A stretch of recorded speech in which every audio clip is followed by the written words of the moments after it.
Oh, sorry, you were over. Thank you, Chris. All right. And so then this was taken at 70 millimeters. And this one I did a little better of putting together the whole landscape. Um, and you'll see where the sun is rising. It's almost exactly where photopills predicted it would rise. So super great app for these kind of emergency astro travels. And again, the landscape and the water and the rocks, that was all shot before the sun rose and it was unfiltered. And as soon as the sun rose, I stuck a white Baader film filter on top. Next, please. Don't hit press yet. This is my little, it's not really a time lapse, but it was a sequence of images I took as the sun was rising because and they were all unfiltered. And I don't recommend taking unfiltered pictures of the sun ever, ever, but I usually allow for a few unfiltered photos just as the sun is rising before it gets super, super bright because I don't want to burn my camera. So Chris, you can go ahead now and play this. It's just a little video from that day.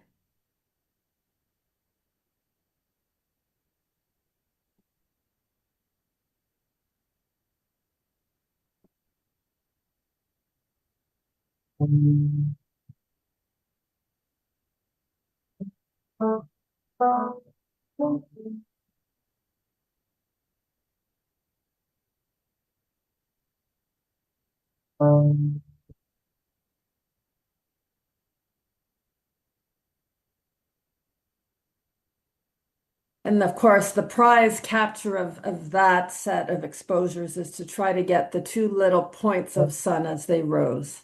Um, ideally, I would have had it more over the ocean, but that's the way it worked. And the saddest part of it all is the people that stayed in St. Andrews, they were hoping the clouds would part, and then the clouds descended at the very last moment, and they saw nothing. So I felt really bad for them. You can go forward now, Chris, please. So that was my trip in March, and that was sort of a last minute trip planned. And once again, I felt really bad for the people who didn't get to see it. And there was a fellow there who flew in from Wales. It was too bad, but you have to be mobile with eclipses.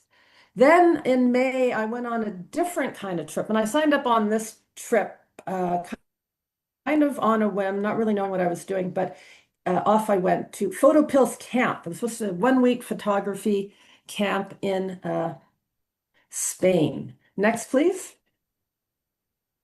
Now, I've talked about the Photopills app, and it's an app that many, many people use around the world for lunar and solar alignments, like aligning with the Parliament buildings or towers. You can use it to get your Milky Way alignments, figure out when it's rising, setting, the shape of it, where it's coming up. And of course, I used it for eclipse alignments and locating it.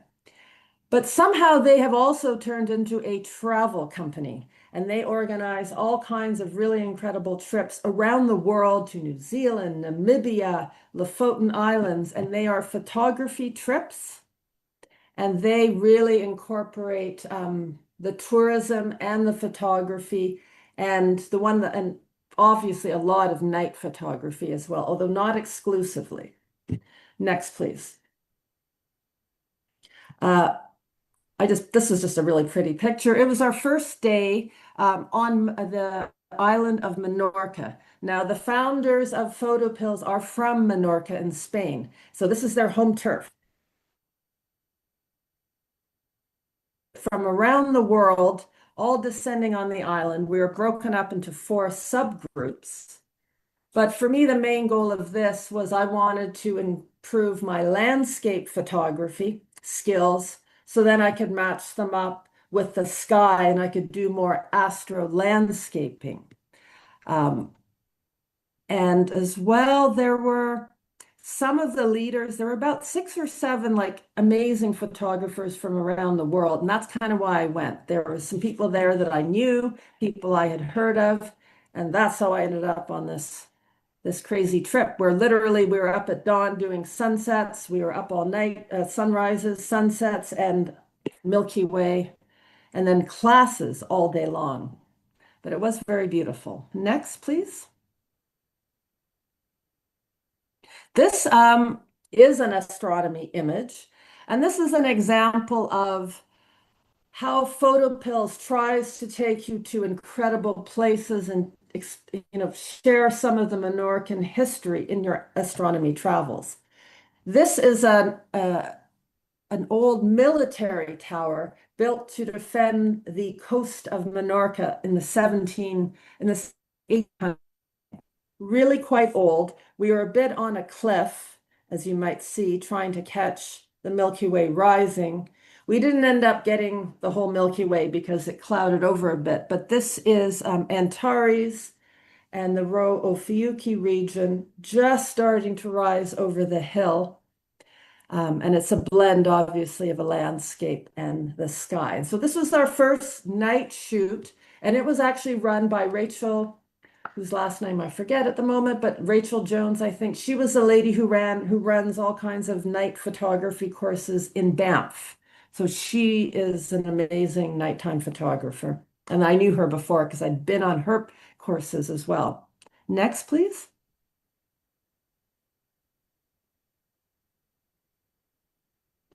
And being an island, there's all kinds of lighthouses, and this was a very beautiful striped lighthouse, the Favorites Lighthouse. And we spent a lot of time here. You'll notice I was there at sunset, sunrise, and in the middle of the night.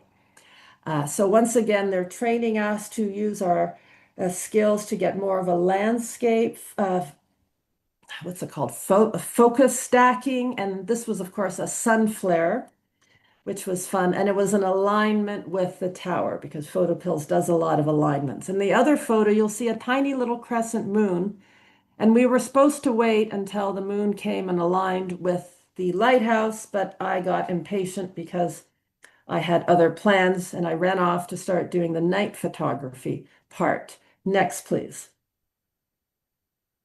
Oh, this is not my, anyway.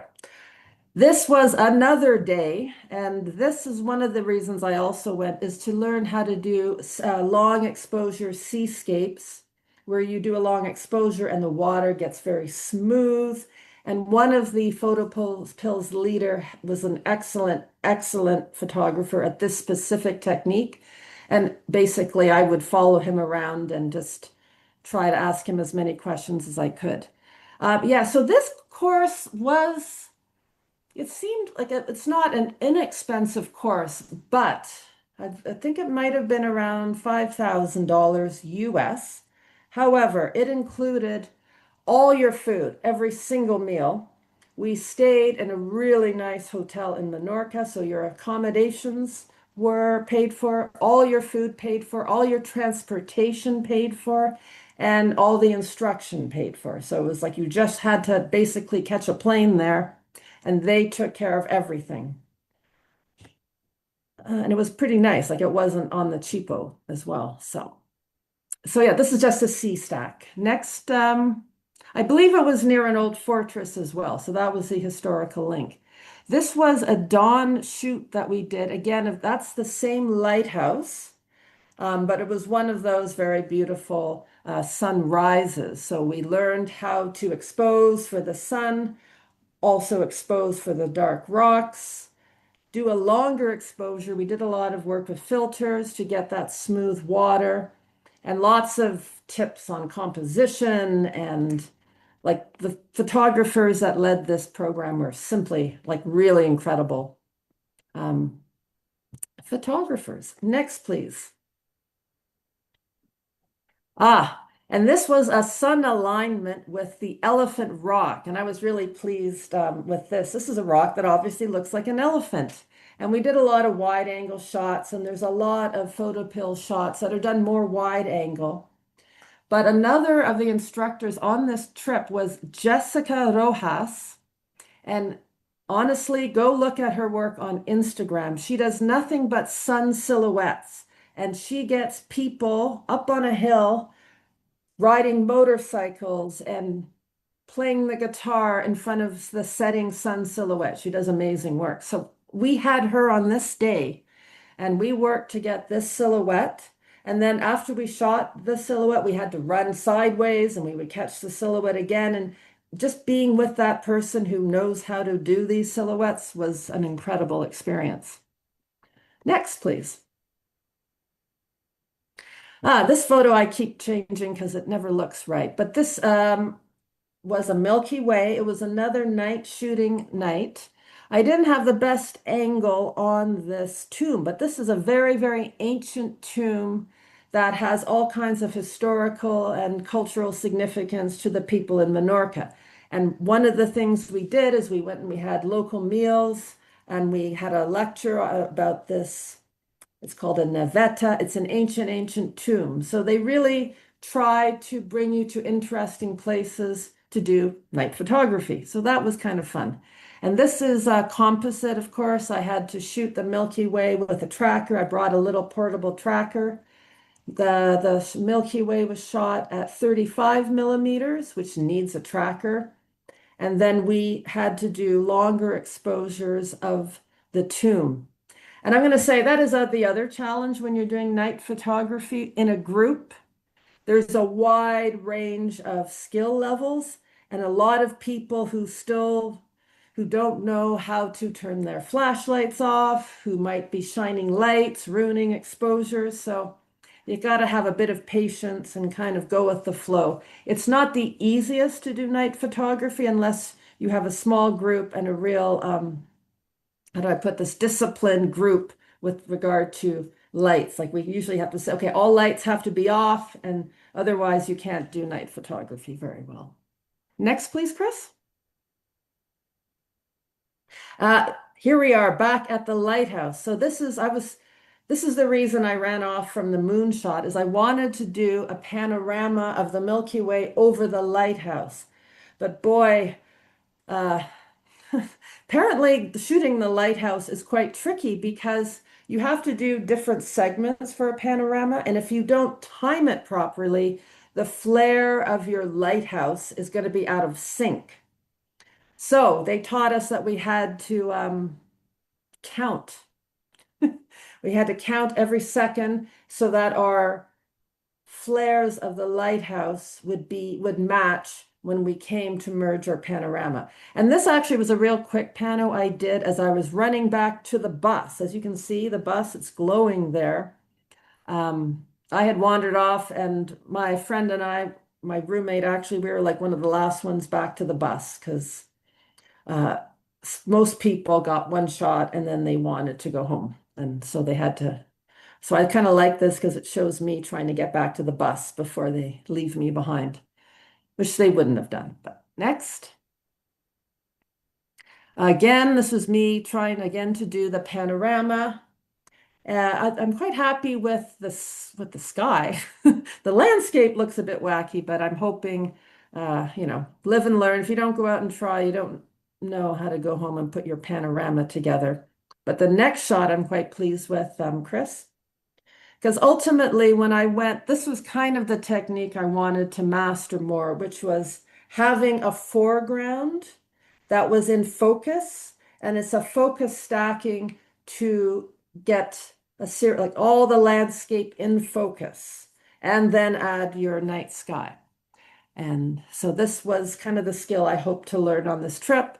And I didn't do it often, but I got a few shots that I was very happy with. And that's, again, the same crazy lighthouse in the background there. All right, next. Oh, I know it's coming up. And we got to do light painting, and this was really interesting. So first of all, the couple, the lady on the left, Kim Henry, and her partner, Eric Paré, were Canadians. They're from Montreal. They do the most incredible light painting work. They have a whole 3D setup, photography setup.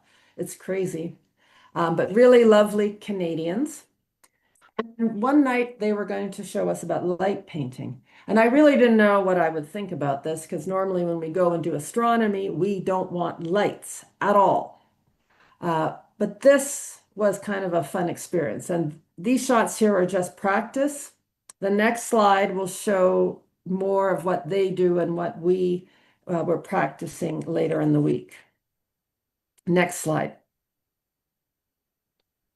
So this was later in the week. She would get all set up, Kim, on a rock. She wore a beautiful dress. There's a reflection. And all of us in the group, we were all told, okay, we're going to do this f-stop, this exposure time, and therefore they would guide us on how to take the shot. And then Eric is actually behind her creating the light, but you can't see him because he's somehow hiding. I don't know how it works, but they're very interesting people, and these shots were really beautiful. And then later that night, they led us through a whole other image, which we're going to see next, please. And so this was super fun. So all of us set up to do star trails. It was a location that had a little more light pollution, so we decided to do star trails. So this is a composite actually of 3 images. One image, Kim flashed the light once and we took the foreground. It was just enough light so we could capture the detail in the foreground. The second image is just Kim with Eric light painting behind. And then Kim and Eric could go and do whatever they want. And we just set up our cameras to take, I think we did 15-second exposures for about an hour. And so all of these images were taken from the same spot the same evening. And so it was kind of a really creative thing that I enjoyed, and I really didn't think I would. So that was fun. Okay, next. And it wasn't all photography. At the very end, they took us on a boat trip. If you know anything about photopills, you know the red pin is significant. And somebody in our group had a 360 camera that could go underwater. So that was a jellyfish that was following us around. So honestly, it was just an amazing trip that I enjoyed a great deal. And we met lots and lots of nice people from Canada, from the US, from Europe, from South Africa, from all over the place. No Australians, unfortunately. Next. And that was our group picture. So it was a pretty big group, as you can see, but they managed to make it work by putting us into smaller groups. Next. Okay, and I'm just going to end. I'm almost finished. This is Astrofest. This is something that I'm going to be at and helping lead this coming week. Long Point Eco Adventures is an environmentally friendly camping area, and they have zip lining, they have an observatory, they have other kinds of activities and camping, hiking, biking. And one of my friends was connected there, and they wanted to organize an astronomy event. It's being run by Stella. So Stella is the group that I belong to, which is Women Astrophotographers. So we have 5 women from Ontario, and we'll be leading this panel. We have a panel, we have a dinner, we have presentations. And again, it's family friendly. You can bring your children. We're going to do daytime observing, nighttime observing, and then hopefully, give some education and insight into astronomy to all the people that come and visit this place in the summer. Next, please.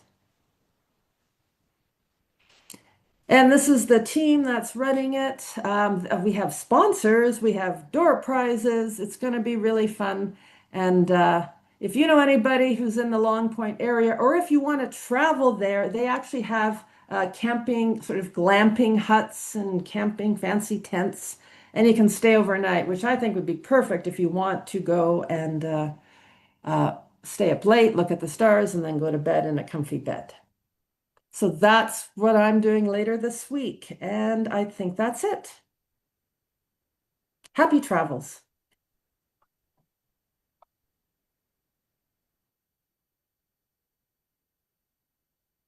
Thank you very much, Andrea. That's really great astrophotography. I think we'll open up and see if we have any questions from either the audience or online about your presentation. Okay. And we can bring the house lights up a little bit, Chris. I can't see.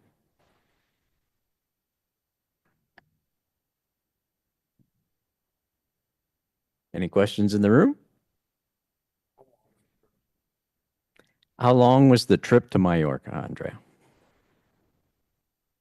So yeah, so that wasn't too bad. I flew Ottawa, Paris, and from Paris, I think Paris, Barcelona. And basically you have to get yourself to Barcelona, Paris, or Madrid, and then you get flights with Ryanair or some of those small European airplanes. So it took me most of the day, but I did get there in one day. And I was there about a week, and I ended up, a lot of people, I wouldn't say you'd want to bring your, like, nobody brought their spouses, but lots of people met their spouses afterwards for a few days or a week of travel in Europe, because when you're there, you're literally just not sleeping, eating, just very all absorbed. Does Astro Pills do any North America events, or is it mostly European, Andrea? No, they run a lot out of Utah. Well, you know what? That's a really good question. I think they do tend to. They may do some in the United States. I know that they have partnered with Rachel and they do run them in the Canadian Rockies. They go all the way, but they tend to go to places like Chile, New Zealand, the Lofoten Islands. There's some places in Italy that they go to. They might do some things in the United States. These photography trips tend to be around Utah, New Mexico, those kinds of places. Oh, that sounds like fun. Any other questions from the room? Do not sign up for their mailing list because that's what happened to me. Like they just go to some amazing places. I've had to unsubscribe. No, I'm not sure if we have any questions online, Chris, or not. Okay, we've lost our mic. So I don't see any in the webinar chat, but if you have any questions, folks, you know where to find me. Vice we've got President two, at Andrea. Ottawa RASC. We have two, Oh, Andrea. So I'm going to repeat them. Is Astrofest far from Ottawa? Where exactly is it? yeah, I really need to look this up. Long Point. Yeah, it's closer. I think it's between London and Hamilton. Don't quote me on that. It's on Lake Ontario. It's the other side of Toronto. I have to Google it myself because I have to arrive there at some point. Yeah, so it's There within is driving. sorry? It's within driving distance then. Oh, yes, 100%. It's just the other side of Toronto. Great. The other question we have is one of the earlier pictures of the lighthouse looked almost surrealistic. Was there a filter of some kind, or was that just a straight up picture? So I had three lighthouse pictures. The one with the solar flare, no filter. The one with the moon, no filter. The one at sunrise had neutral density filters, but nothing else, just nothing weird, just neutral density, mainly to balance the sky, which was so much brighter than the water, which wasn't getting much light at sunrise. Okay. Thank you very much, Andrea. That was an excellent presentation. Thank you again. Thank you, Jonathan. Bye. So I think what we're going to do, we're a little bit ahead of schedule. So we're going to do the break a little bit later and we're going to progress through to member benefits. So we'll, I'll advance the slide. Oh, I'm having no luck here, Chris. So if you don't mind advancing. Okay, benefits. Lots of benefits to joining the Ottawa Centre of the Royal Astronomical Society of Canada. First and foremost, getting the opportunity to meet and connect with all the great, fantastic people who belong to the club. And it's quite a variety. We've got people who have hardly ever used a telescope to people here who are probably expert astronomers in their own right, people focusing on astrophotography, photography travel, all sorts of stuff, history of astronomy, cosmology, you name it. The amount of expertise and just the great people already in the club. We certainly encourage anyone who's interested in astronomy to join today. Some of the benefits, we have our telescope loan library. So perhaps you haven't bought a telescope yet and you're thinking of what you might want to buy. You have the opportunity to, whether it's binoculars, more basic telescopes, or some that are a little more advanced, to sign out, sorry, and try before you actually go out and make a purchase. We have a book library, and that's run by Estelle. And it's back here if people want to sign out books here at the end. And lots of great stuff on astronomy, great reference material. And as well, and we'll talk about a little more later in the evening, the Fred Lossing Observatory out at the Conservation Authority at the Milliken Tail past Almont. We have 3 fixed telescopes of quite some size and a small portable one, I believe, as well, that it's brought out. And additionally, we have a number of observing mounds set up with electricity and stuff like that. So if people want to bring their own telescope, hook up their drive and that. And it's a fairly nice dark place out there. And we're working very hard to keep the skies very dark. Our director for the observatory is working quite a bit with the regional, the town of Mississippi Mills, which covers Pakenham and that whole area. Astronotes, the Journal of Astronomy, and the Annual Observer's Handbook. Those are all part of your membership benefits. The Observer's Handbook is a hardcover that you receive once a year. The other 2 are available electronically online. The Observer's Handbook is very helpful. It keeps, rather than having to mess with your phone in the dark in the middle of the night trying to find some information you need, everything you could possibly want as an observer is available in the handbook, and it's certainly a great guide for astronomy at night. Other membership goodies, there's an Ottawa RASC Discord server, community of where the members post a lot of their astronomy pictures, trade advice, and generally communicate. And it's a real dynamic site, so it's really fantastic, and a lot of people very active on that. As well, membership of Ottawa RASC gives you a free subscription to Atmospheric Pro, which is a weather software application, which is really great. If you're trying to plan your observing night, of course, the weather is a big one. And as we all know, the weather this year hasn't been that great. And unfortunately, it's been a tough 6 months from the weather standpoint for observing, but hopefully it will be better in the year ahead. Membership costs. An individual adult membership is $113 a year, which really is quite a bargain when you think about what things cost these days.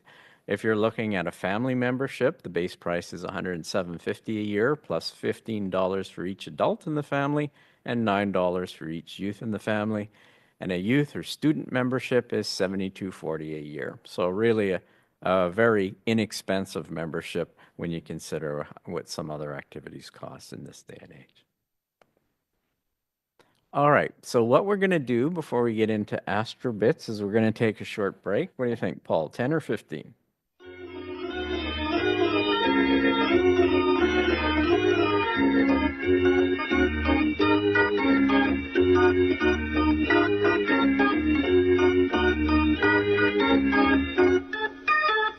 Hello, everyone. So I got a short Astro Bit this evening, inspired by a recent trip to my hometown of Luton. I wondered if there was any interesting astro trivia or history to be found in the town, and the name of Horace Dall came up. I hope you agree that he's also interesting enough to spend a few minutes talking about. First, some background, because not everyone here may be familiar with Luton. Here it is, just 50 kilometers north of London. It dates back to the medieval period and now has a population of about 200,000 people. For 100 years or so, the vehicle industry has been a major employer, and since the Second World War, the airport has become an important travel hub, offering vacation flights all over Europe, and has been at the leading edge of the low-cost airline revolution. You can see EasyJet is a big presence there. The town has a long-suffering football team and long-suffering fans. It's been up and down more often than a SpaceX rocket. They still play at this quaint Edwardian stadium, and the team nickname is the Hatters, which is a callback to the time when Luton was the straw hat capital of the world. Despite these highlights, it was a rather unremarkable town, but to a kid growing up there, it was just fine. And some 80 years before me, Horace Dall was also growing up in Luton. His first job at age 14 was with the local aircraft manufacturer. This was in 1915 or so. But he soon switched to follow his father into a firm designing industrial gauges and meters. He worked in the R&D department, and I assume this is where he developed his craftsmanship and ingenuity. Because it's about this time that he was introduced to telescopes, small refractors to begin with, and it sounds like he quickly learned to modify and improve on them. Later in his 20s, he joined the British Astronomical Association and began to make his own optics. He remarked that he took to mirror grinding like a duck to water. On the bottom there is Horace's house that he had built in the 30s. I've driven past it dozens of times and can confirm that it sits high on a hill overlooking the town. And it's not just the perspective of the photo, it really is a little bit higher than the adjacent houses. Horace had the architect make it especially tall for the best views. And what did he do with that extra height? He designed and built a camera obscura in the attic. It would pop out of the roof like a periscope, and he could project images of the sun, the moon, and planets, or perhaps the cricket match happening across town. Oh, thank you. And there he is in front of the observatory, which he built in the back garden, where he did much of his planetary and lunar photography, for which he was acclaimed in the UK in the 50s and 60s. In the bottom is an example of his photo of Jupiter with a rare three-shadow transit. But what instrument was he using to get these remarkable, for the time, photographs? Well, of course, it was his own design, what came to be known as the Dall-Kirkham telescope. Mr. Kirkham was an American who independently came up with the same arrangement.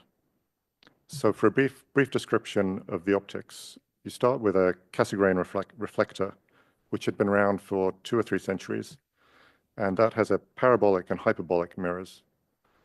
Horace changed the primary to elliptical and the secondary to spherical. On the downside, this suffers from off-axis coma, but the mirror grinding and collimation is much easier. Just imagine collimating a spherical secondary. All you need to do is line it up. There is no tilt adjustment required. And that enabled Horace to make these ingenious little collapsible scopes. Folds up to look a bit like a frying pan, and you can fit it in a jacket pocket. Then when it's needed, open the case, extend the secondary, and away you go. Of course, for photography, he needed something a little bit more serious. And on the right-hand side is his 16-inch truss tube scope that he built and installed in his observatory. For its time, this was considered a pretty monstrous aperture to be found in the home of an amateur. But with Horace's design and skill with mirrors, I bet it was no trouble at all. So perhaps one of the motivations for Horace to design his little travel scope is that he certainly traveled a lot. He says, "Life's too short for sleeping." From his teens, he would explore England as far as his bicycle would take him. And then when he had the means to travel internationally, the world was his oyster. One of his most remarkable trips was to cycle across the interior of Iceland in 1933, before any motor vehicle had managed it. It took 5 days, and the terrain was so rough that he had to walk most of it. Nevertheless, the farmer who saw him on the other side described him as a well-dressed man with polished shoes and a tie. To quote Dick Phillips, a later Iceland explorer, Horace Dall was one of those people who overcame obstacles simply by not noticing that they were there. Thanks to affordable air travel, after his retirement, he saw the world. He ditched his bicycle for a Vespa and took it the whole way around Australia. He traveled the length of South America, and at the end in Patagonia, he met the woman who would become his second wife. In South Africa, he fearlessly tracked a rhino into the bush in an attempt to get the perfect photo. And in the Himalayas, he thought it would be much better to leave the tour, stay overnight in the monastery, and hike the 18 miles back to the hotel on mountain trails. His final big expedition included South and North America at age of 80, but it sounds like it was slightly derailed after he experienced a reaction to a tropical insect bite. Not to be outdone, he captured the insect and had it mounted up and took great pleasure in showing it off to friends and visitors through his stereo microscope. So it sounds like he collected enough memories for several people, but now almost 40 years after his death, what's his legacy?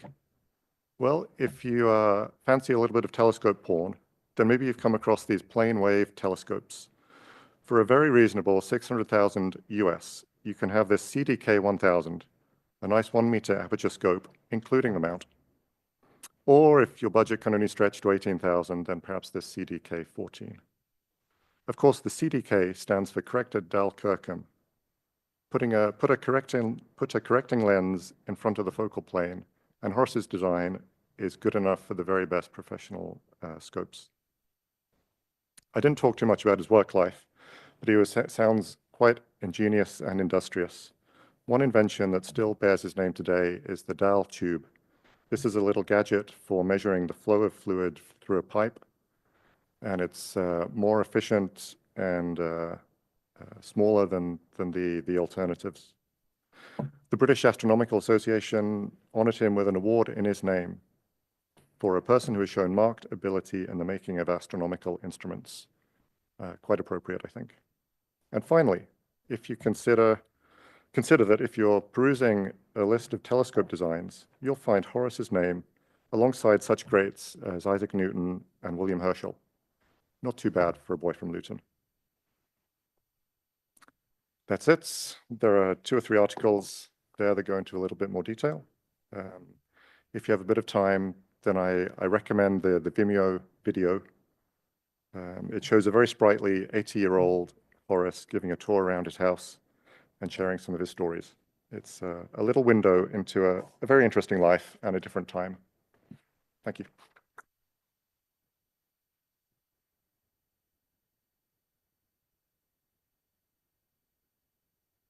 Thank you very much, Tony. Any questions for Tony this evening? That was a very interesting presentation. Chris, do we have any online? No? Okay, so thank you again. We're going to carry on. I think Brian is here, and Brian's our second presenter with a longer presentation this evening. So Brian, if you want to come on down, the podium's all yours.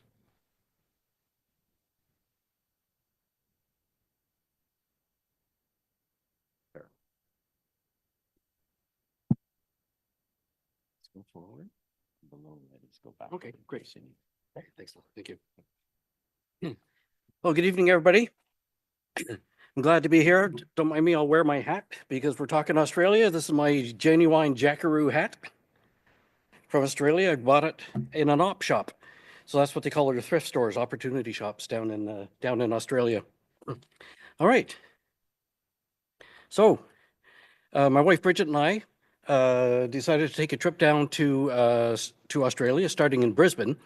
And the main purpose of our going down there was because our son lives in Brisbane with his Australian, he was living there with his Australian fiancée. So we were going to go down for a visit. And it was going to be our first holiday in about a dozen years. So we were really keen on going down. Here's the happy couple. So when we arrived in Brisbane, it was pouring rain, and it poured rain for the next 4 days leading up to their wedding. The forecast for their wedding was more of the same. This is what it turned out to be like. It was perfect weather. It was a perfect day. And Aaron and Nathan had a perfect day. It was really wonderful. And I have to say, they couldn't have been nicer hosts for us. All right. So where we went was we started off in Brisbane.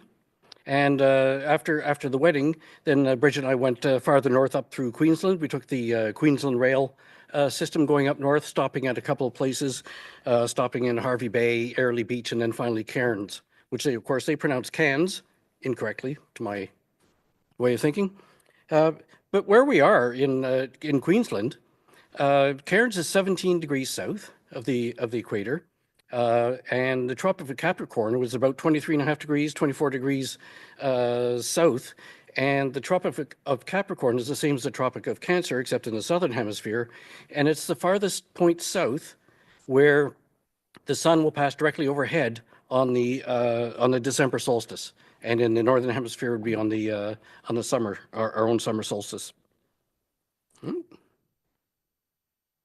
So when you go to Australia from here, you got a bit of a journey for you. 5 hours to Vancouver, 15 hours nonstop from what we did from Vancouver straight into Brisbane. But when you're traveling on the aircraft and you see the little chart that they put up on the on the seat back, you can get to a point where you see nothing but blue. You can actually just zoom in just a bit more and you see nothing but blue. A couple of islands here and there, but that's it. So this is why it made a perfect spot for the for recovery of the Apollo spacecraft. So this is where Apollo 15 landed, just north of the Hawaiian Islands. But you can see from the other diagram on the lower right, you can see that's where they brought down some of the other Apollo spacecraft. Now, just about everybody we talked to before we were going, after we came back, their remark when we said we were going to Australia, or slash had just got back from Australia, was that, oh, there are more things in Australia that can kill you than anywhere else in the world. I think Oz gets a bad rap for that, but the top photo there is a lace monitor. We saw this in a park. There were people camping, and this thing was walking around their camper. So we were walking around, taking close-up shots of it, not getting too close. The croc down below was not in the same park. That was actually toward the end of our trip. It was in the Australia Zoo, Steve Irwin's Australia Zoo. But we saw things, exotic things. An ibis. I thought, wow, I mean, you see these things in, in Egyptian lore and everything. I was fascinated. I couldn't wait to see my second ibis until Nathan's now wife said that, she calls them, they say down here, we call them bin chickens. So they're basically the same as seagulls picking out of garbage cans. And sure enough, they were everywhere doing just that, but still look kind of neat. Saw this kookaburra. We had kookaburras every morning right outside Nathan and Aaron's house, and it sounded like something out of an Animal Crackers commercial or something. It was exotic. There's a cockatoo. Lots of those around. And these guys. So this was the park where the lace monitor was. So you could go up to this park. You could go right up to these kangaroos. I mean, we didn't go too close, but I mean, they had nursing joeys there. There were joeys in the pouch, and it looked kind of funny sometimes to see the mother kangaroo with her head down, eating, and there's this head poked out of the pouch, also eating from the grass. So. And later when we went up to Cairns, we went into we were going to go and try and get out to see the barrier reef, but the water was too choppy and we wouldn't have seen anything from a boat. So we went up to the aquarium in Cairns instead. And so it's a very pregnant male seahorse. And they weren't sure. They thought it would have been ready to give birth to all the babies, but not while we were there. So at least we didn't see this guy. This is the meat-eating fanged kangaroo. Or the tree-climbing crocodile. This is the one that got me. I just can't imagine having this 2-meter croc climbing up a tree after you. But to me, this was the creepiest of them all. I don't know what it is about a koala's face, but those, I don't know, the eyes and the hard nose, it just, you know what it looks like? I think like a teddy bear that's sort of come to life, but it knows something you don't. So I wasn't a fan. And just while we're observing something, this is apropos of nothing. So everywhere you went, like every 5 minutes on the train, the landscape was changing entirely. It was amazing. But look at this. Am I the only one who sees this? I thought it was kind of an interesting shape, but so I have to do a bit more study to see is that just a natural phenomenon? I believe it is, but anyway. All right. So when we get into the tropics, nightfall comes early. I remember that when I was in the Navy, down in the Caribbean and that, going through the Panama Canal, and suddenly it's night. Boom. So as dusk is falling, then by some kind of magic signal, all these fruit bats, flying foxes, take flight out of the trees, thousands of them. And they're big, right? Like their wingspan is, some of them are close to 1 meter.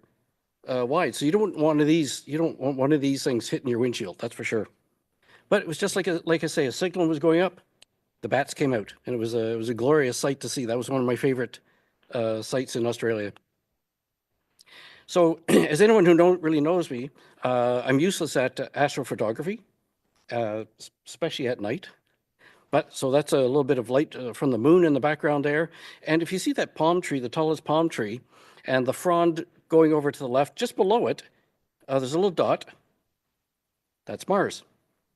But then we see Castor and Pollux, but the orientation was different because we're in the southern hemisphere. So normally we would see Castor on top, Pollux on the bottom, and Mars the other way.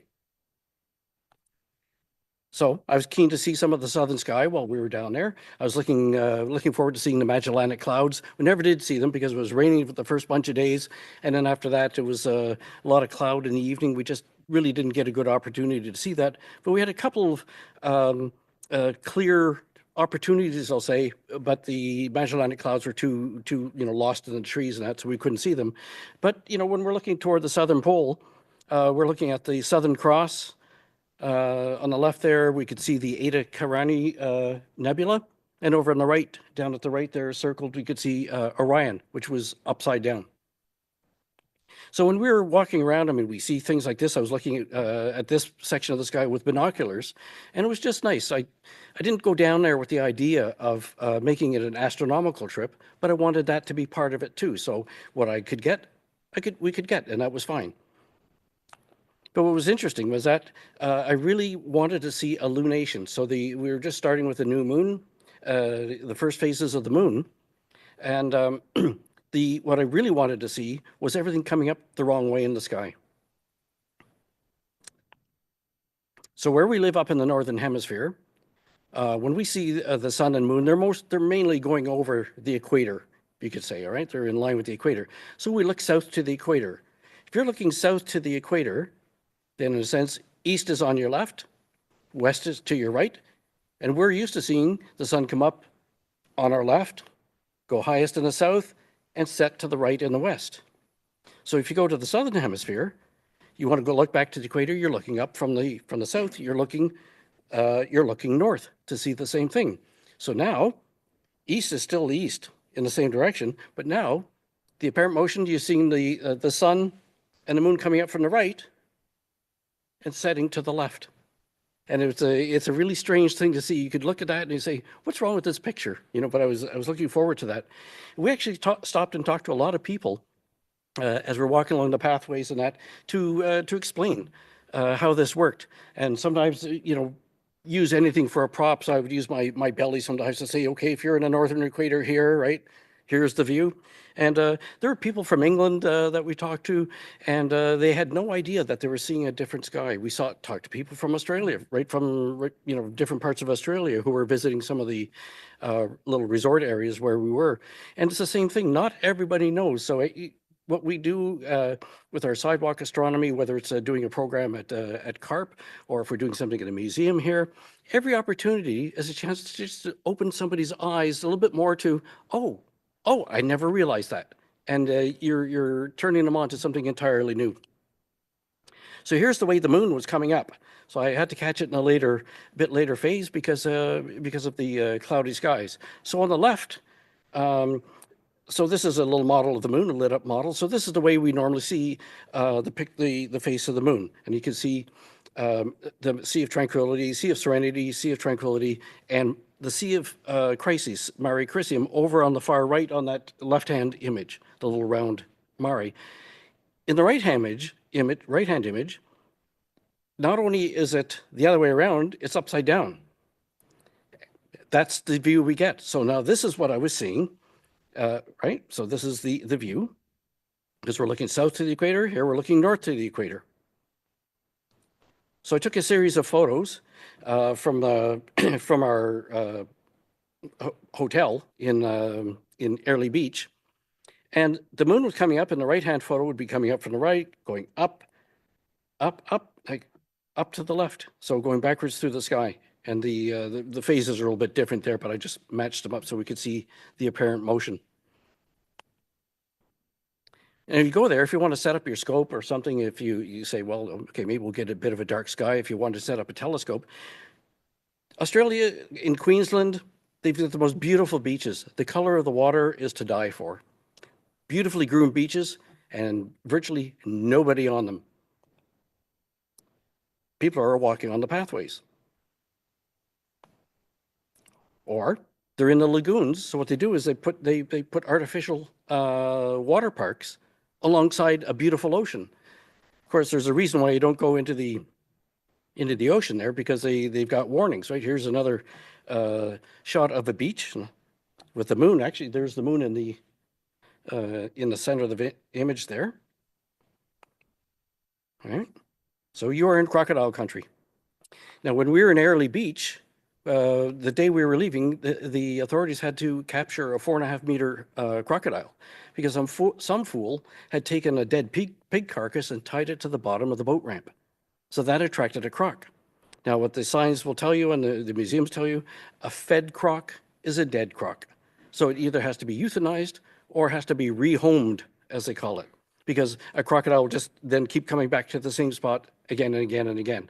So that was right in a public area, so they had to remove it. The other problem, other than these guys, you see signs like this on the beaches. You have to watch out for the near invisible box jellyfish, which have long, long tentacles and they're venomous. So if you get into that, and there's a certain period of the year in Australia, in Queensland, northern Queensland, you do not go into the water because the chances of getting stung by a jellyfish are quite good. And while adults can usually withstand a whip lashing from the tentacles of these jellyfish, these stingers, sometimes they're fatal to children. So all of that being said, and with the sign clearly posted, I took this picture.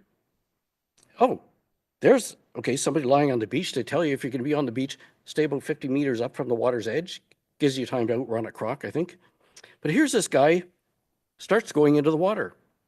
Now, I watched him. He waded into the water. And I thought, wow, he's giving me the willies just watching him do it. And he went right in and then ducked underneath, kind of where the arrow is. So I turned around. I was distracted for a second. And I turned around. I actually never saw the guy again. So I don't know. Gult. It pays to watch your back. You never know who's going to photobomb your shot there. So doing a bit of sidewalk astronomy, I know this is a bit of a travel log here, just a fun thing because we saw some sky, we had a chance to talk to people. And toward the end of the last couple of days that we were there, Nathan and Aaron drove us up to the Australia Zoo that Steve Irwin and his family were running. And so that was our final event for our trip in Australia. We were 3 weeks there. And there's Steve with that nice sign there, except he's holding one of those creepy critters. But they had a crocoseum there, so they do a crocodile show at the zoo. So there we're all lined up in this, and there's a waterway where the croc comes in, and then they go around. But look who's doing the show with them. So in the middle, that's Terry Irwin, right? Steve Irwin's American wife, and his daughter Bindi. She was just feeding the croc there, and his son Robert on the other side. So that was kind of interesting to see the people that we see on TV. And the thing about the zoo there is that they live on the premises. And in a sense that with the zoo, it's more like the people are fenced out rather than the animals being fenced in. You get that kind of sense of it. And there we are, just on our last day. So it was a fun trip. And like I say, we had opportunities here and there to talk to people either about the sky or different things that we do with our programs here in Ottawa. So it was a good fun. And that's it. All right. Thank you.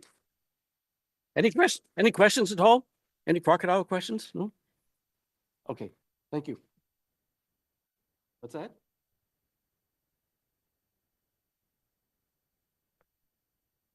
Thank you again, Brian. I can't help but wonder now, are crocodiles nocturnal? You might want to really think about where you set up your telescope down there.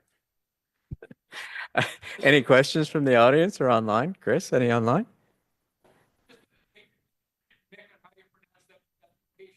Oh, okay. Well, we'll let them sort it out. So, any in the room? This? No? Okay, so we're going to go on to our observation reports for the past month. And Tony, you're back down.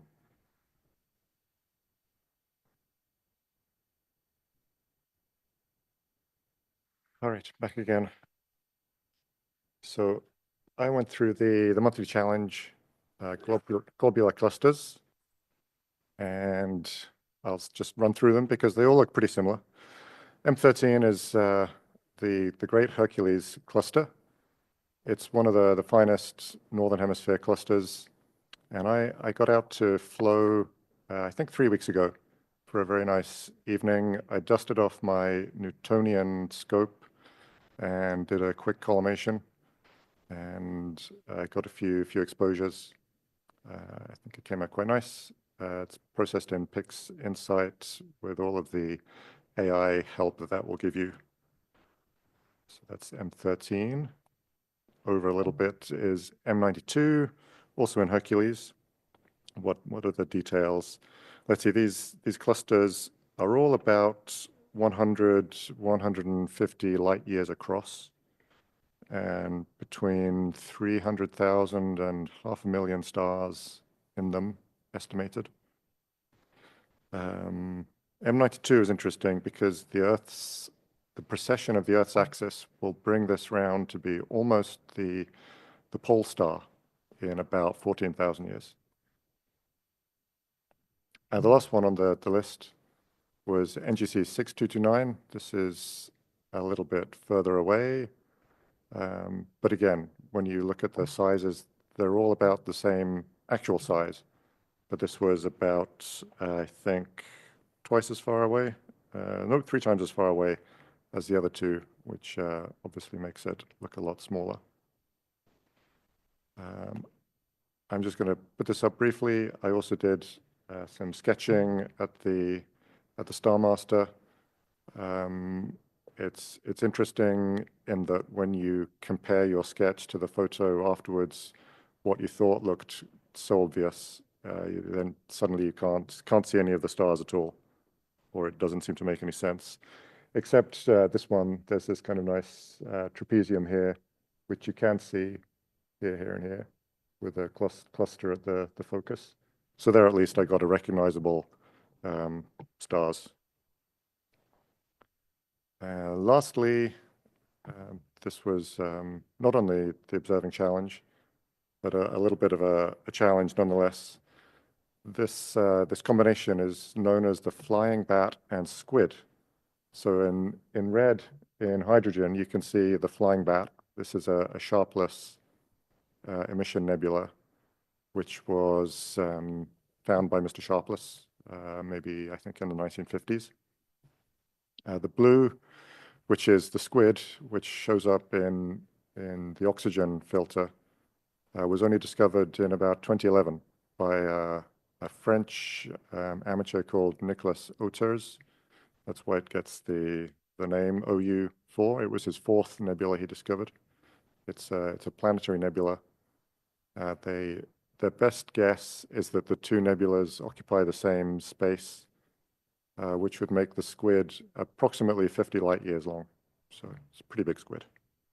And that was taken from Ottawa over the course of 3 or 4 nights.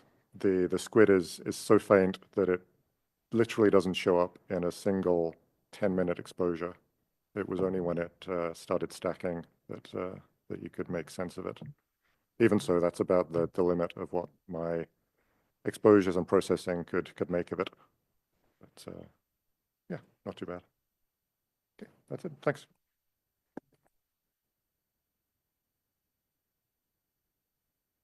Thank you, Tony. And next up is Jim, which I believe, Jim, you're connecting from your cottage, correct?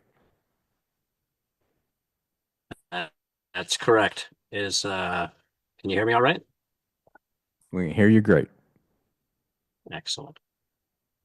So, I was not able to join the RASC group at the museum on Canada Day because I was at my cottage in Sheenborough, Quebec, which is up on the Ottawa River across from Petawawa. So I instead was running my own daytime outreach. This is a few photos from the event. My setup there in the middle image was a simple Alt-Az mount with an 80mm scope and hydrogen alpha filters on it. An image I captured during the day in the upper right. So there were some very nice prominences there to share with everybody. And then there's a panorama shot on the bottom. It's a big event for the local community, lots of family out. There's a live band, and there's obviously lots of beer being drank. So it was a good time. And then that day cleared up to be perfect for some electronically assisted astronomy, which is what the next photo, please. So there's the view from the beach at my cottage. And I can actually hand my camera around. You can get a better view of my setup here. So it's a simple Alt-Az mount, literally on the beach. 80mm refractor and a 50mm camera lens on a ASI camera. So super wide view and a tighter view. So that's what I've been using for the last and a half. And as you can see, it's hard to take a bad picture of a sunset here. Pretty much every night, especially when there's wildfire smoke, you get a pretty nice sunset. So next image, please.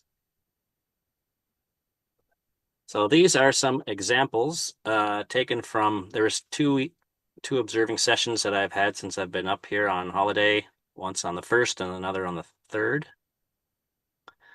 Both were unusually transparent nights. I don't know if anybody else was out around those dates, but up here,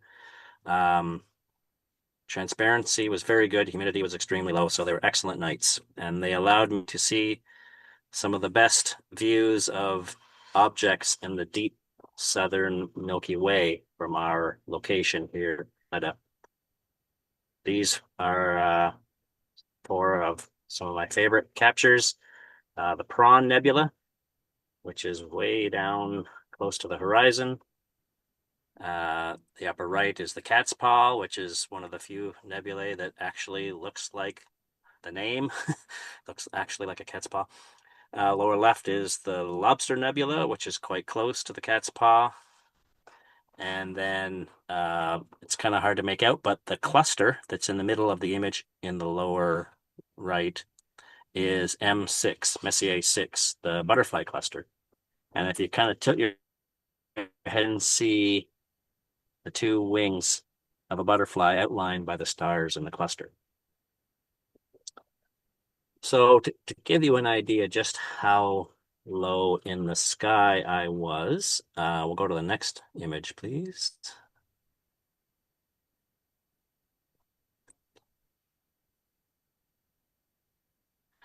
This is the wide view shot from the camera on the 50mm camera lens. And I've pointed to the objects that I showed you in the previous slide. So the prawn there, the bottom middle, the cat's paw, lobster, and the butterfly going in an upwards to the left direction. The blue lines connect stars in the tail of Sagittarius.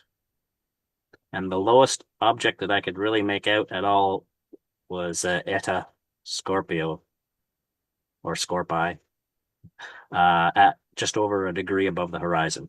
So that, for me, at this location is really unusual. Normally, there's so much haze in the atmosphere and smoke, I would never be able to see that low. Thank you, Dwight, Scorpii. And also important to note, the lights that you see on the horizon there, that's the town of Petawawa. So I'm looking right over top of a moderate-sized town, and I'm still getting very good transparency. So I was very, very pleased with how those 2 evenings turned out. The next slide is a couple more examples of some of my favorites from those 2 evenings. Sort of the summertime hits, if you will. So M8, the lagoon, that's the main bright nebula in the upper left. It's accompanied by Messier 20. That's the top of the frame, the Trifid Nebula. And then to the left is a bunch of miscellaneously named objects, the brightest one being NGC 6559. So that's kind of a very interesting, complex part of the sky. It's very much worth observing. You can even see the lagoon naked eye from a reasonably dark sky. Going clockwise, Messier 24, which is just above the Trifid, in the sky, that's actually, it looks like a bright nebula, but we're actually looking through a hole in the cloud of dust between us and the center of our galaxy there. So that's kind of cool. Kind of you're looking through the keyhole, as it were. Lots of thick globs of cold dust and gas in that image. Makes it very cool, dramatic image. These images, by the way, are all hydrogen alpha filter images, 2.5 nanometer filter, very narrow. And they are 30 frames. Is it 30? Yeah, 30 frames stacked of 30-second sub-exposures. So about 15 minutes total accumulated frames per image. Okay, continuing clockwise, M16, the Eagle Nebula. It's a bit hard to make out the eagle in the middle there, the pillars of creation, because I've upped the exposure to see all the extensive faint nebulosity around that object. And then finally, M17, the Swan or the Omega Nebula, which is actually lower in the sky than M16. And again, I've overexposed the central part a bit just so we can see all the really cool stuff going around on the outside. And to put all of these into perspective, the next image shows where they are all placed in the sky. So next image, please, Chris.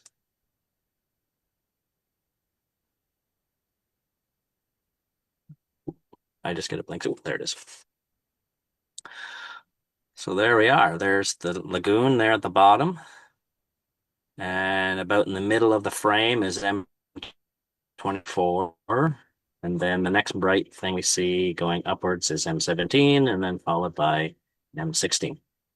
So even though a lot of people observe only those messy objects, bright objects, easy to see with a small telescope, there is a lot going on in this part of the sky, which is why I really enjoy observing from the beach, where I can see the southern sky very clearly.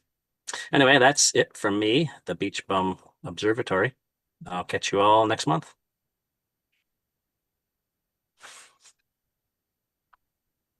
Thank you very much, Jim. And we suspect you might be up a little later tonight, right?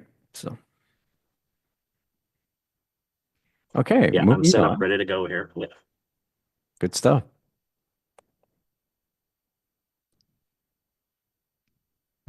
There we go. So, Taras, you're up next. Thank you.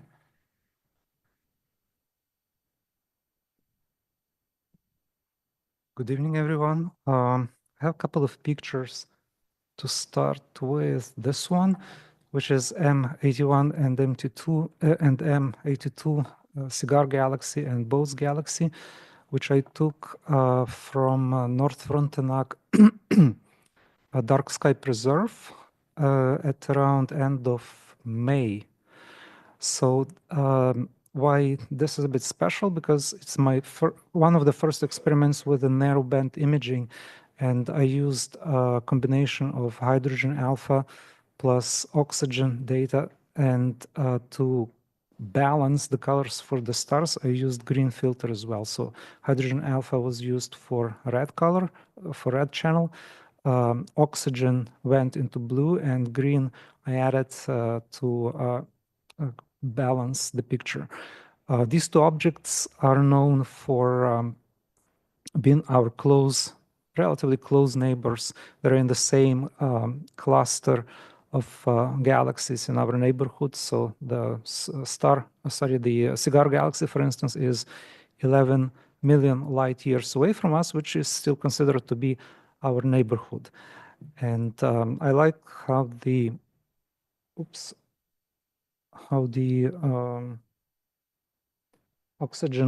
hydrogen lines in red showed up in here, and as well as in both in the two arms of the galaxy, there is a red glow of hydrogen showing as well.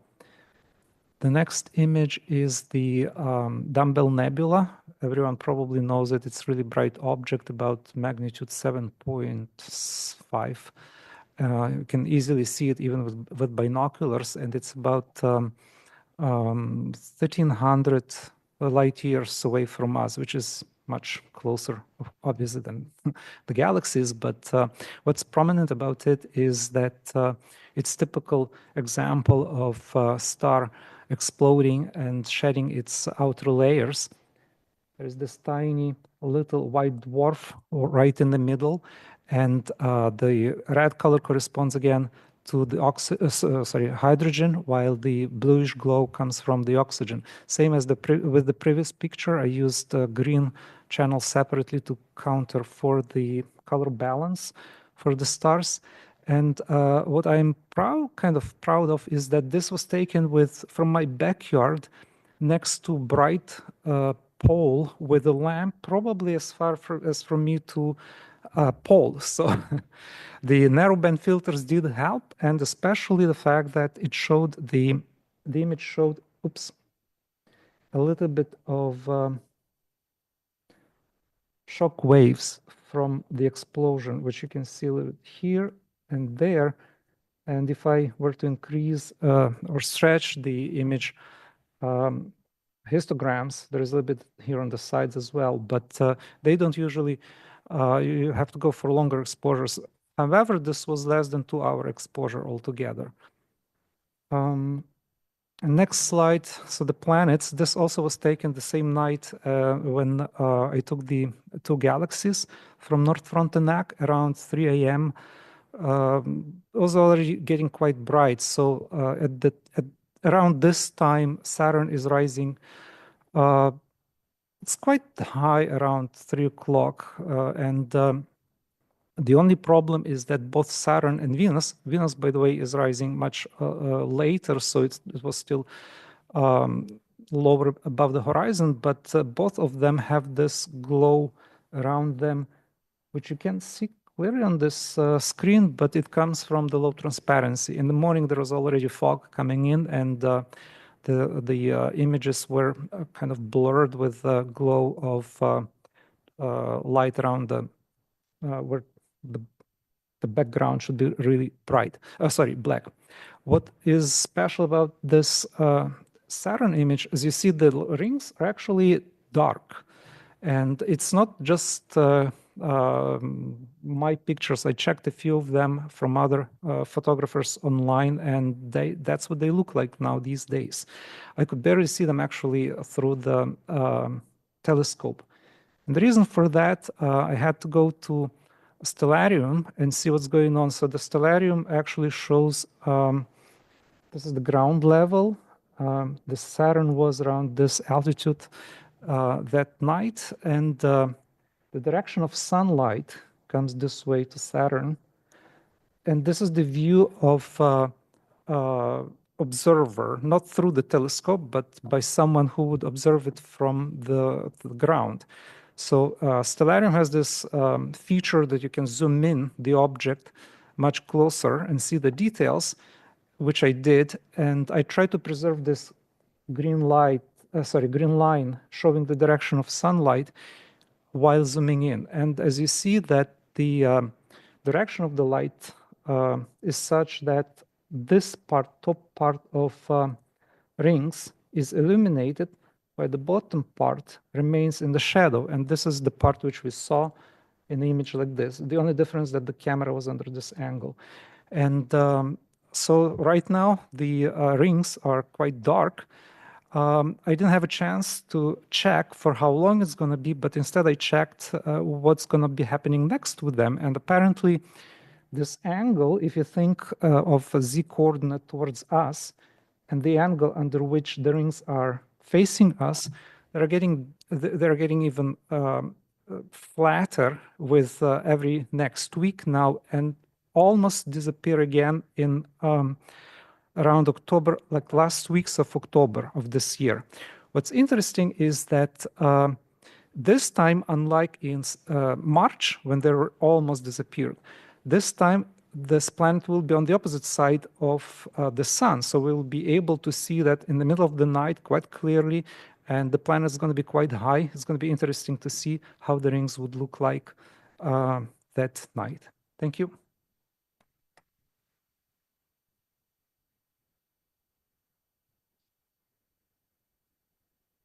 Comment. Sun is actually going to be shining one point of the ring. Titan's shadow is actually going across it. We're just going to get you to repeat that comment with the microphone. So because the sun is going to be shining directly on the plane of the rings, and essentially the shadow of the rings on the planet will disappear, but it also means that the shadows of the moons are going across the disk. And Titan's shadow is actually large enough that you can quite easily see it in a telescope. And this only happens every sort of twice every time Saturn goes around the sun. I can't remember what its orbital period is. Somebody knows, I know. Okay, does anyone know what the orbital period is? Okay. Anyway, something like 20 years. So it's like every 10 or 15 years or something that that this is visible. Great, I thank think you. the next one is on July 18th. Super. Any other questions? Comments? No? Okay. No. Thank you very much, Horace.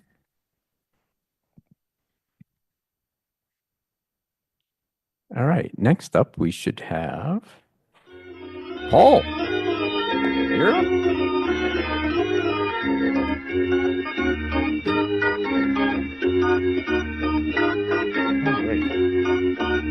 Well, as I mentioned at the beginning of the meeting, most of July I spent on vacation, and one of my haunts this summer was again Lake Superior Provincial Park on the north shore of Lake Superior. It's really a stunning place, wonderfully dark skies and fabulous geology if you're interested in that as well.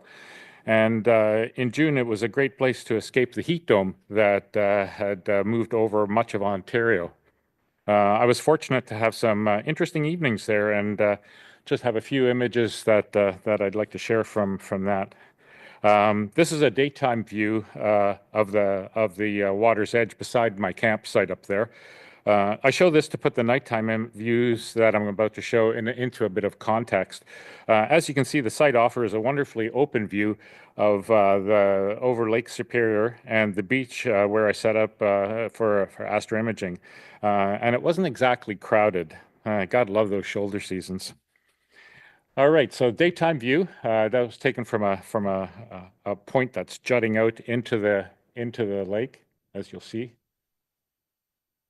So while many of the days that I had there were quite clear, the evenings were a little bit more challenging with humidity, with humid air lying over that was lying over Ontario at the time, and certainly that manifested itself over Lake Superior.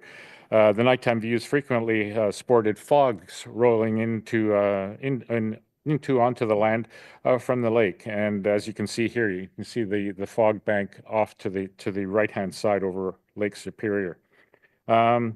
This view shows the rocky point that where I took the picture that I just showed you there, and this view, I show this because it was kind of a surprising night. I didn't think I'd get much out of this night, but it's all lit up like that because the moon is just on the rise there and behind the silhouette of that rocky point.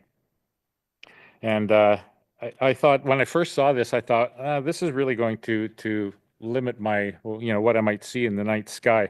Because the moon was looking pretty bright, and with the fog, you're getting a lot of scatter.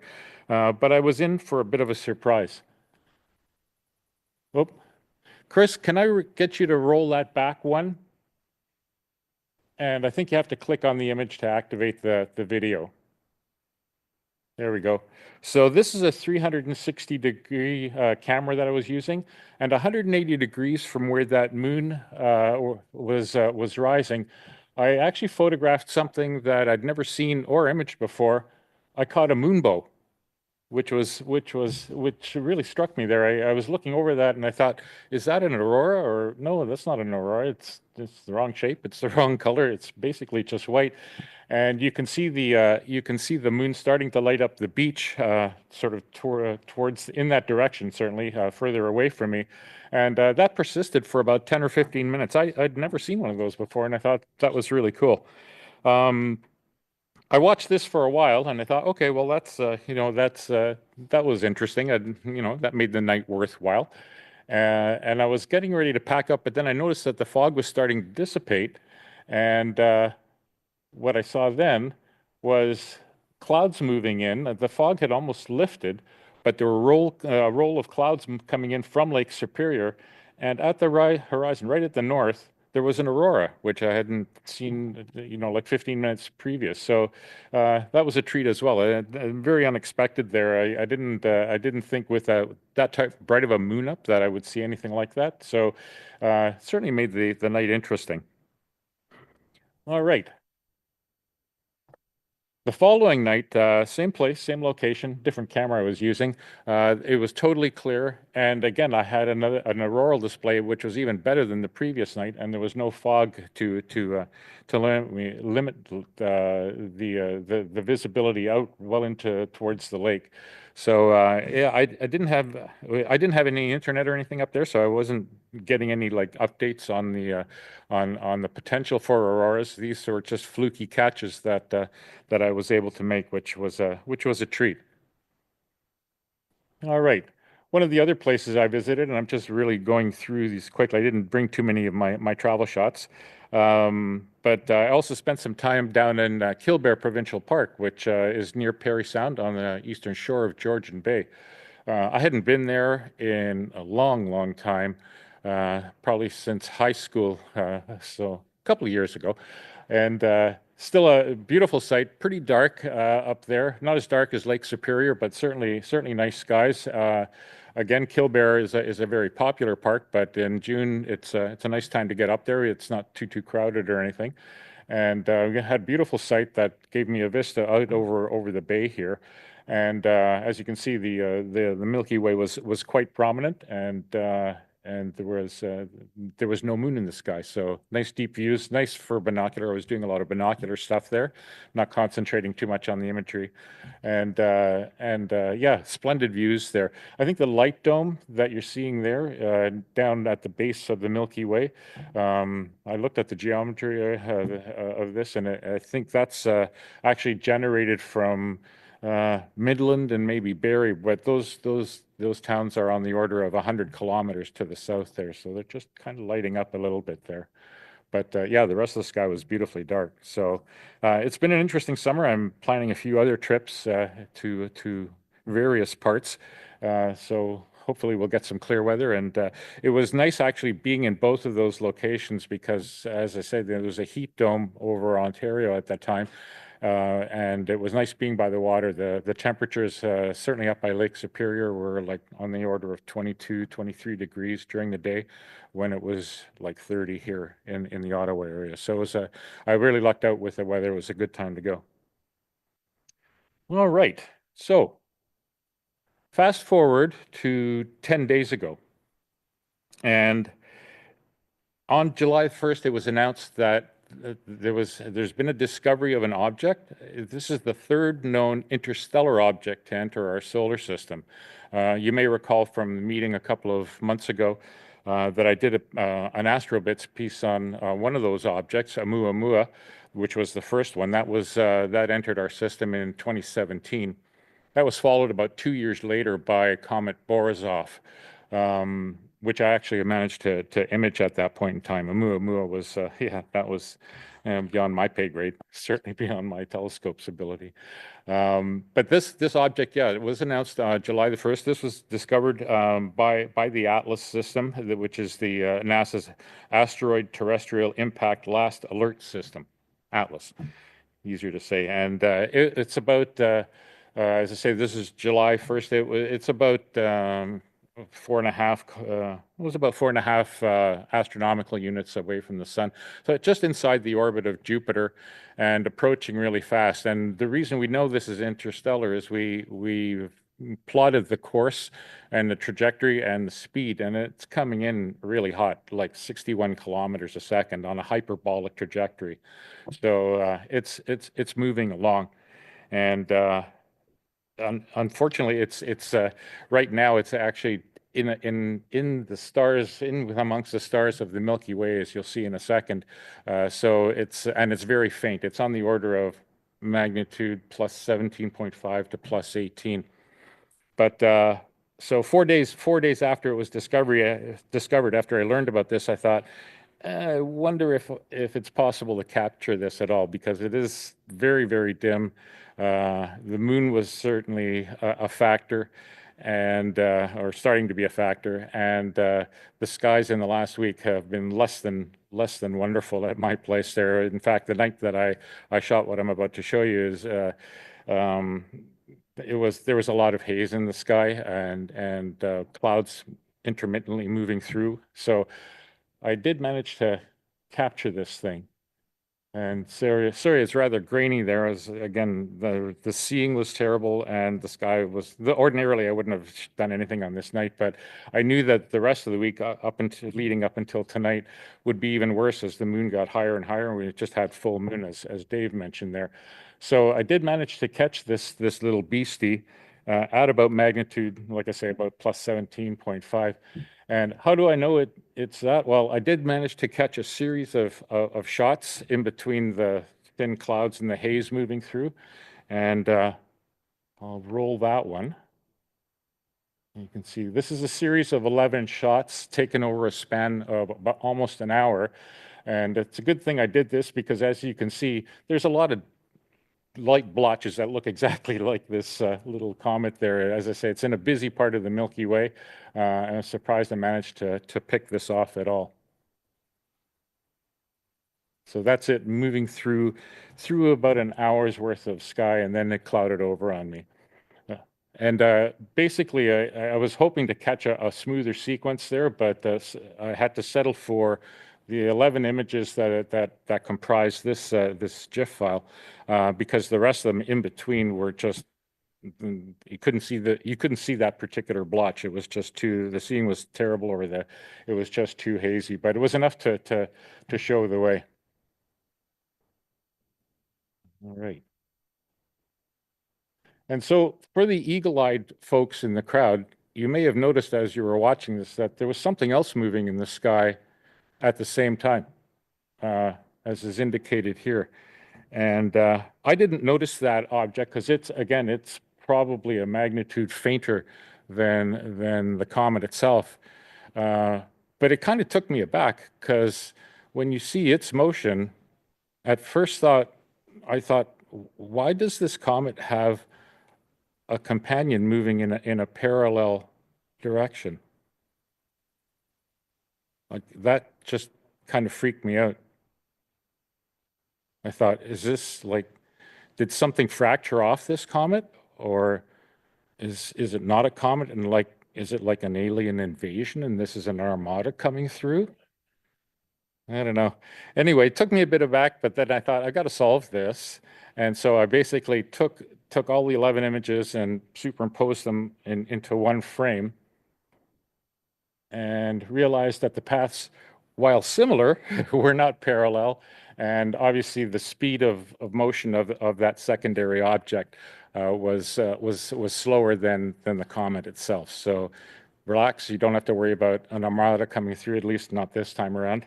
I think we're good to go. Anyway, this comet, Atlas, is not going to get terribly close to Earth. It's going to make its closest approach to the sun. Let me just check my notes here. I think it's October. Where are we there?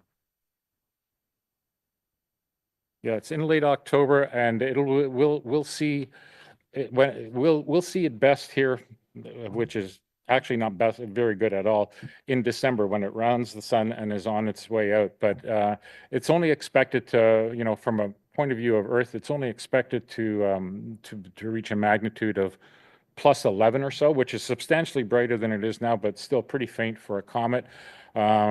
Might be enough for a good-sized pair of binoculars. Should be able to see it in a reasonably small telescope, but you got to know where to look. Like this, the only way I was able to target this is because I consulted the JPL database once the numbers were published, and I was able to aim my scope pretty much right on target there. It was basically, even though the numbers were pretty young and fresh, they were pretty accurate, and I was able to pinpoint point it that way. It will be better when it's magnitude 11, but comets can also be surprising, and who knows? Right now, best estimates for this thing is that it has a nucleus perhaps 4 to 10 kilometers in diameter, and it may brighten up, as most of you know that who have spent any time looking at comets, it may brighten up substantially more than the prediction of 11 of magnitude 11. So, but chances are pretty high that it will not become a visual object. But still, it's going to be remain of interest to both amateur and professional astronomers, just because it's an interstellar object. And some folks, some groups have run calculations on this and have come up with a preliminary assumption that this thing may actually be older than our sun. Like, it may have been wandering through interstellar space for billions of years, even before our sun and planetary system formed. So there's a lot of interest. I know that unlike Oumuamua, which was discovered on its way out, and we didn't really have a long opportunity to look at this, we know this thing is inbound. We know it's interstellar, and a lot of the big scopes, including Hubble and Webb, will undoubtedly be checking this thing out, because they are rare opportunities. It has been 5 years now since 6 years now since the last such object, Borisov, moved through the system. So stay tuned. I hope to follow this, because I just find this intrinsically interesting. Hope to follow this up and catch a few more images while it makes its passage through our inner solar system. Thank you much.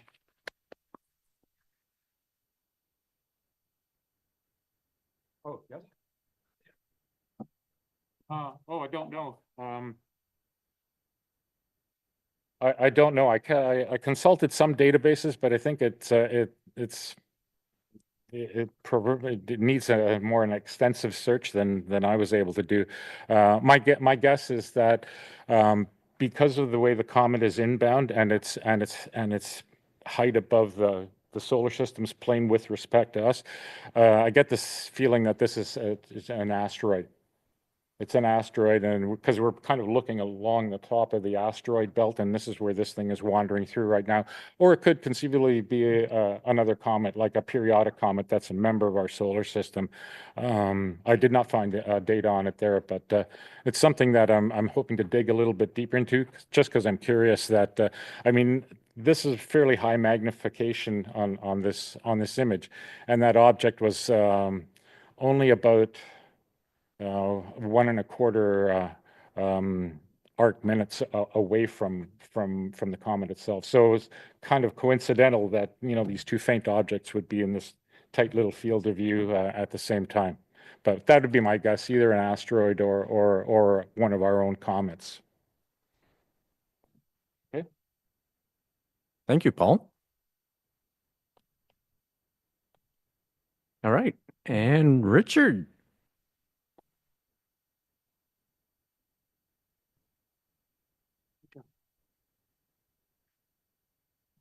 Okay, so the challenge objects for this month were in the constellation of Hercules. So this is a picture I took from FLO a bit more than a month ago now. This was at the end of May. Just with a regular camera, an M100 camera on a tripod, no guiding, no tracking. And if you're just looking up at the sky, this is the kind of thing that you would see. And the easy thing to detect about Hercules, of course, is the trapezium, 4 reasonably bright stars in an area that doesn't have very many stars. It is also between a couple of fairly easy to spot constellations. So down in the lower corner here, we have a very bright star, Vega, in the constellation of Lyra. And Hercules is right next door to it. And it's also between Lyra and Corona Borealis, which we were talking about last year because of the blaze star that never showed up. So Hercules is a fairly easy constellation to spot. We were talking last month about the constellation of Draco. Up here, there's the head of Draco, and Hercules kind of attaches on to there as well. In the next slide, I've drawn the lines of the constellation and labeled the other constellations around it as well. Now, the other challenge objects for this month were the globular clusters that we've already seen some images of. They were M13 about there, M92 about there, and the NGC 266, I'm forgetting now, 6229 up in the top corner as well. So here's my effort at taking a picture of all three of the globular clusters. These are all taken with the same optics, same kind of exposures. It was with my William Optics refractor. Again, taken from FLO on the 27th of May. And each one was a stack of about 25, 30-second exposures. At the same image scale, you see M13 is huge. M92 is still quite an impressive size, a lot of stars you can see in there, but NGC 6229 is quite small. All of them are about the same size in reality, it's just that they're different distances from us.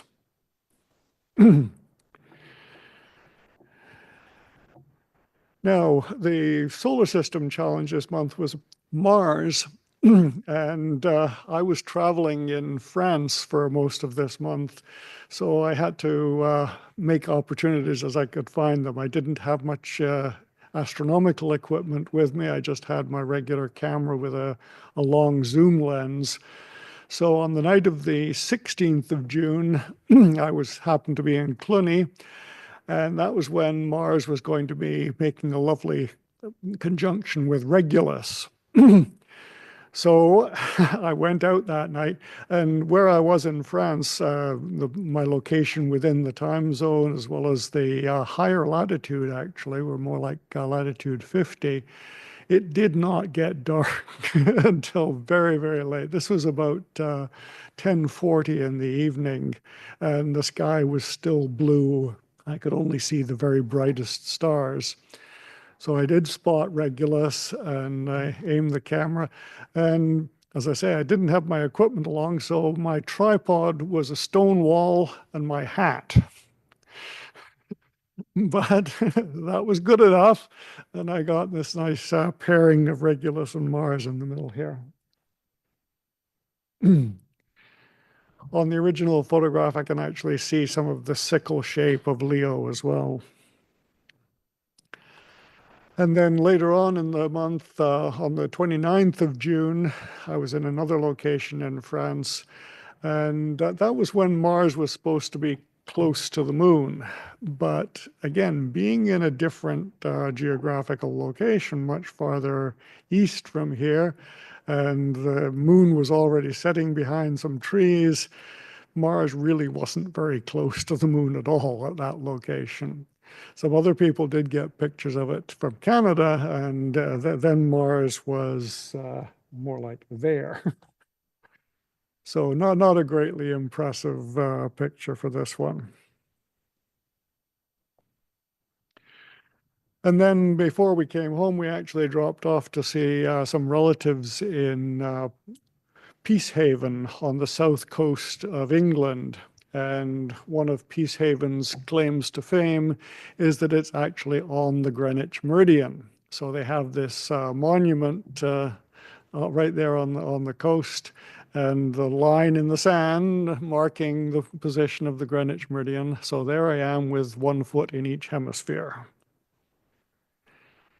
And that's the plaque on the monument there, saying this is to mark Peacehaven's position on the prime meridian of Greenwich.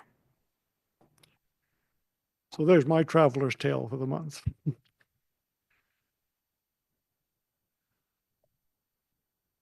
Okay, so there's the observing challenges for June. Looking on Discord, Mark Lilienthal made a lovely composite picture of Hercules and the three globular clusters. You've already seen Tony Jarrett's pictures and eyepiece sketches. Xavier also got pictures of M13 and M92, and Mark and Taras both caught the Moon and Mars on June 29th.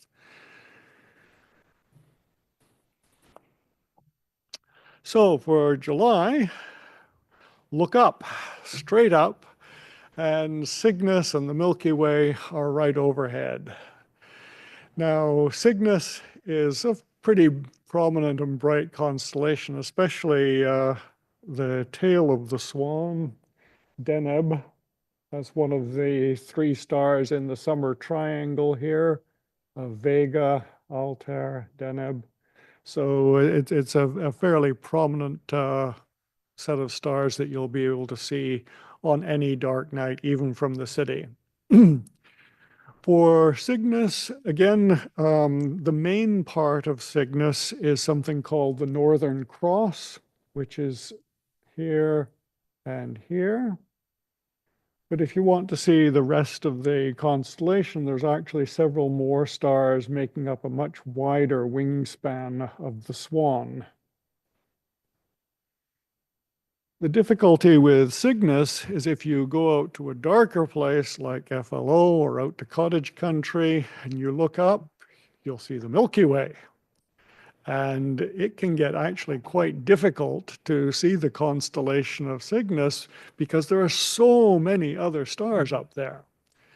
So actually, I think if you want to see the Northern Cross part of Cygnus, looking up from Ottawa, somewhere like the experimental farm or a reasonably dark place away from the streetlights, you'll be able to see the constellation much more easily if there is a bit of light pollution blocking the rest of the Milky Way. For the other challenge objects, with binoculars, if you look up towards Deneb, and then just a little bit below, there's quite a large nebula here called the North American Nebula. You've probably all seen pictures of it, but it really is very big and reasonably bright. So binoculars will be able to catch it from a dark location. Now it is reddish, so your eyes are not as sensitive to red light, and it's going to get washed out if there's any light pollution or a moon nearby or anything like that. But for the rest of the next 2 or 3 weeks, you should be able to wait for the moon or catch it fairly early in the evening before the moon gets in the way. For the next challenge, a little bit more difficult. If you go down to this wing of the swan, there's an area of nebulosity all through here called the Veil Nebula or the Cygnus Loop. Now, the two brightest parts of it are the parts making up the, part of the circular loop. It is actually a supernova remnant, so it's in the form of a big circle. But there's also a wispy little triangle in the middle, which is now called Fleming's Triangle. And that's a bit more of a challenge to get a picture of that. I'm not sure about the visual observation of it. It is pretty faint, but a nebula filter like an oxygen filter might actually help with that. And then for the even more challenging, if you go near the central star, which is Satyr or Gamma Cygni, right beside that is a lot more nebulosity, and there's a section which is sometimes called the Butterfly Nebula. Now, this is different from the butterfly cluster that we saw earlier tonight. This is a nebula, and the body of the butterfly is a dark piece of nebulosity, and then there's two patches of bright nebulosity on either side making the wings. Now, again, this is not going to be visual. This will have to be a photograph, but is a very interesting area to get pictures of because there's so much nebulosity in this particular area. So see what you can do with those ones. Certainly everybody should be able to see Cygnus and possibly the North American Nebula. It's actually a very easy object to photograph. I've been taking photographs of it since I was using film way back in the 1990s.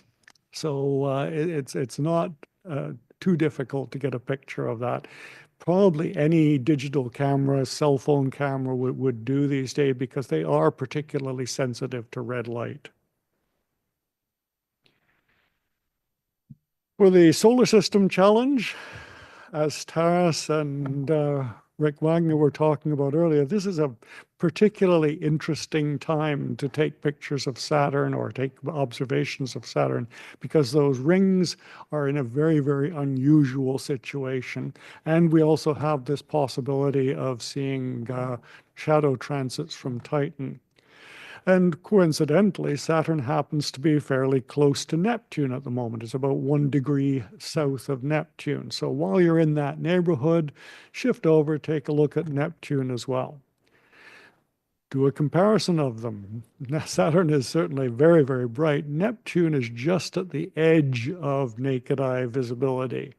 So it can be very interesting to see that contrast between two different planets. So there's your challenges for this month. Good luck.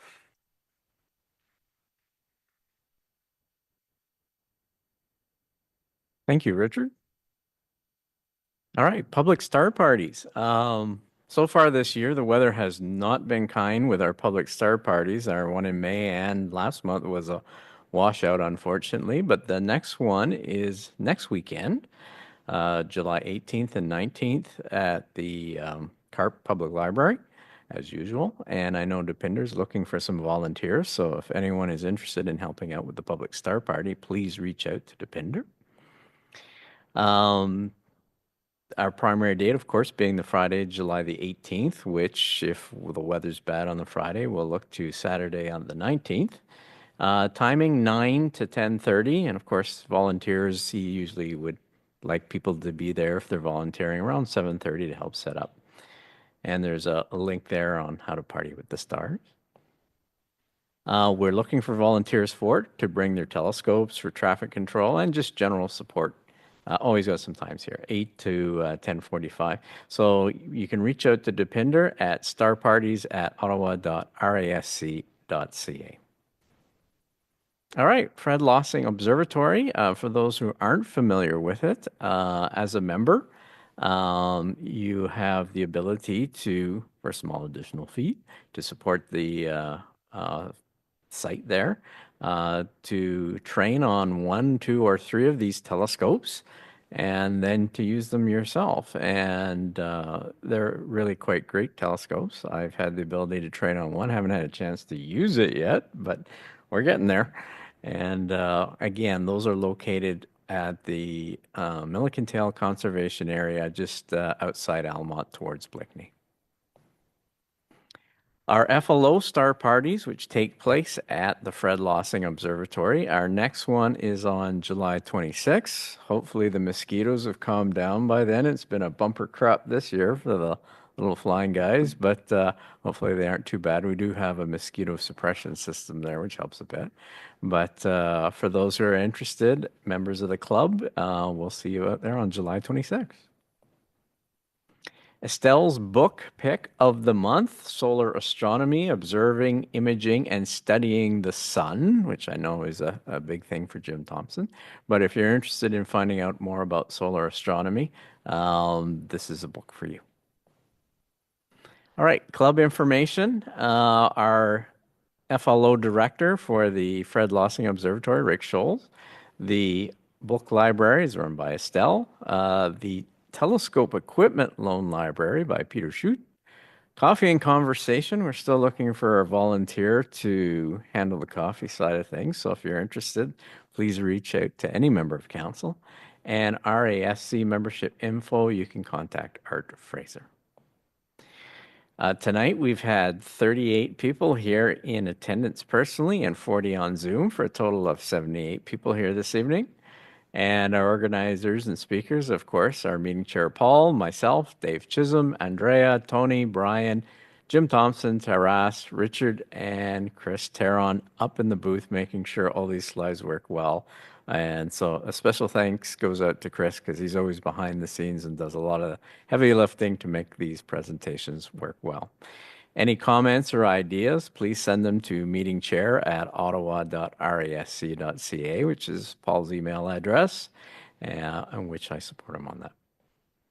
Finally, there's a post-meeting social for those who are interested at Liam McGuire's at 1705 Saint Laurent Boulevard at Innis for snacks, drinks, and just to talk a bit more about astronomy if you're so inclined on a Friday night. All right, thank you, everyone. Our next meeting will be Friday, August the 8th at 7:30 p.m., same place. And for any observations and ideas for talks, please do reach out to meetingchair@ottawa.rasc.ca. And just a reminder, the rest of the museum is closed, so on your way out, just keep that in mind. All right, thank you very much, everyone, and have a great night.